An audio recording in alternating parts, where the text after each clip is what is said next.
कृपासमुद्रं सुमुखं त्रिनेत्रं जटाधरं पार्वतीवामभागं सदाशिवं रुद्रमनन्तरूपं चिदम्बरेशं हृदि भावयामि।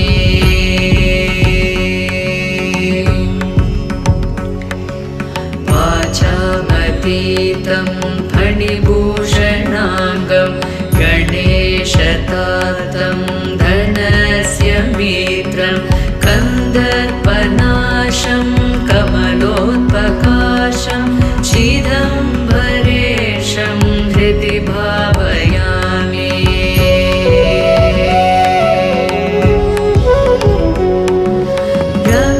रमेशवन्द्यं व्रजदात्रिनाथं श्रीवामदेवं भवदुःखनाशं रक्षाकरं राक्षसपीडितानां चिदम्बरेशं हृदि भावयामि।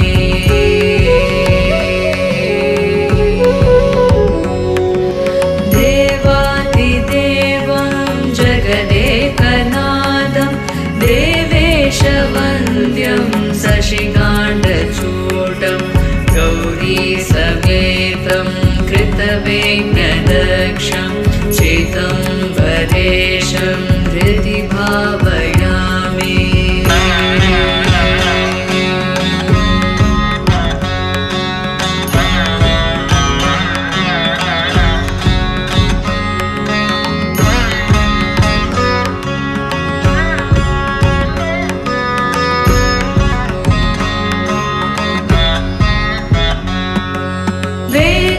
वेदान्तवेद्यं सुरवैरिविघ्नं शुभप्रदं भक्तिमदान्तराणां कालान्तकं श्रीकरुणाकटाक्षं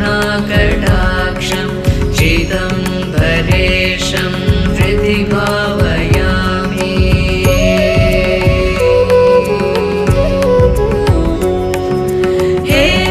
हेमाद्रिचापं त्रिगुणात्मभावं गुहात्मजं व्याघ्रपुरी समाद्यं श्मशानवासं वृषवाहनादं चिदम्बरेशं हृदि भावयामि।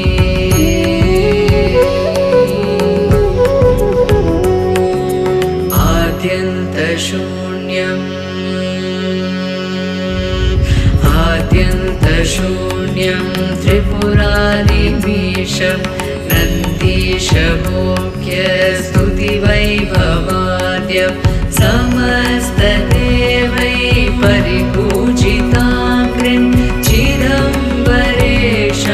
हृदि भावयामि।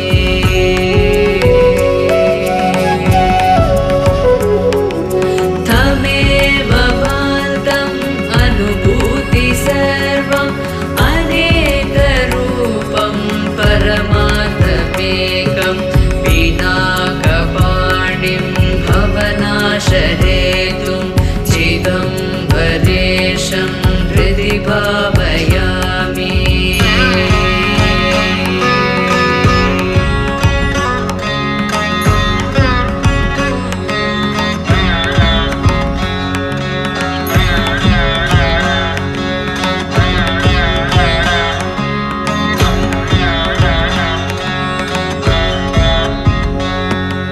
विश्वेश्वरं नित्यमनन्तमाद्यं त्रिलोचनं चन्द्रकलावतंसं पतिं पशूनां हृदि सन्निविष्टं चिदम्बरेशं हृदि भावयामि।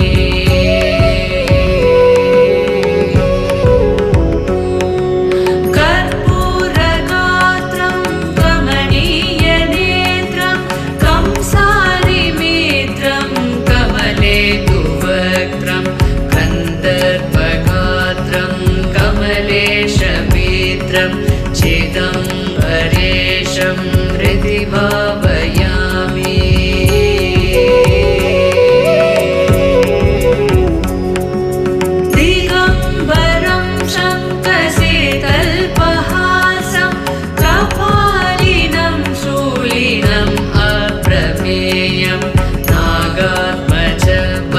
सहस्रपयोजसूर्यं चिदम्बरेशं हृदि भावयामि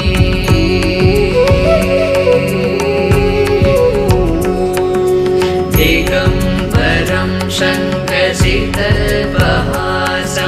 कपालिनं शूलिनम् अप्रमेयं नागात्मजवक्त्रपयोजसूर्यं चिदम्बरेशं हृदि भावयामि